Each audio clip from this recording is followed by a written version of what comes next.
ನಿಮ್ಮ ಗಾಡಿ ಏನಾದರೂ ಮೈಲೇಜ್ ಕೊಡ್ತಾ ಇಲ್ಲ, ಚೈನಿಗೆ ಎಷ್ಟೇ ಸ್ಪ್ರೇ ಹೊಡೆದ್ರೂ ಚೈನ್ ಮತ್ತೆ ಸೌಂಡ್ ಬರ್ತಾ ಇದೆ, ಮತ್ತೆ ಫ್ರಂಟ್ ಸ್ಪ್ರಾಕೆಟ್ ಹತ್ರ ಈ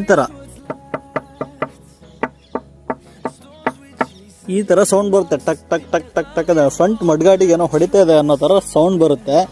ಸೊ ಆ ಥರ ಎಲ್ಲ ಇದ್ದರೆ ಮೇನಾಗಿ ನೀವು ಒಂದು ಫ್ರಂಟು ಸ್ಪ್ರಾಕೆಟ್ ಚೆಕ್ ಮಾಡಿಸಿ ಹೋಗಿರುತ್ತೆ, ಬಿಟ್ಟರೆ ಚೈನ್ ಲಾಕ್ ಹೋಗಿರುತ್ತೆ.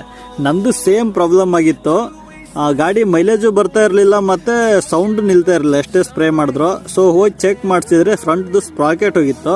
ಸ್ಪ್ರಾಕೆಟ್ ಚೇಂಜ್ ಮಾಡಿಸಿದ ಮೇಲೆ ಗಾಡಿ ಒಳ್ಳೆ ಮೈಲೇಜು ಬರ್ತಾ ಇದೆ, ಹೊಡಿಲಿಕ್ಕೆ ಪವರು ಚೆನ್ನಾಗಿ ಬರ್ತಾ ಇದೆ. ಫಸ್ಟಿಗೆ ಒಂಥರ ಪವರ್ ಲ್ಯಾಗ್ ಅನಿಸ್ತಿತ್ತು, ಅಂದರೆ ಎಕ್ಸ್ಲೀಟ್ರ್ ಕೊಟ್ಟು ಕೂಡಲೇ ಗಾಡಿ ಒಂಥರ ಸೌಂಡ್ ಒಂದು ಬರ್ತಿತ್ತು ಅಷ್ಟೇ, ಗಾಡಿ ಮುಂದಕ್ಕೆ ಹೋಗ್ತಾ ಇರಲಿಲ್ಲ ಅನ್ನೋ ಥರ ಅನ್ಸೋದು. ಇವಾಗ ಒಂಚೂರು ಎಕ್ಸ್ಲೀಟ್ರ್ ಕೊಟ್ಟರೆ ಸಾಕು, ಚೆನ್ನಾಗಿ ಹೋಗ್ತಾ ಇದೆ. ಮತ್ತು ಗೇರ್ ಚೇಂಜ್ ಮಾಡಿ ಎಕ್ಸ್ಲೀಟ್ರ್ ಕೊಟ್ಟು ಕೂಡಲೇ ಕೊಚ್ಚ ಕೊಚ್ಚ ಕೊಚ್ಚ ಕೊಚ್ಚ ಅನ್ನೋ ಥರ ಒಂಥರ ಜರ್ರ ಅಂತದಲ್ಲ, ಆ ಥರ ಎಲ್ಲ ಆಗೋದು ಗಾಡಿ.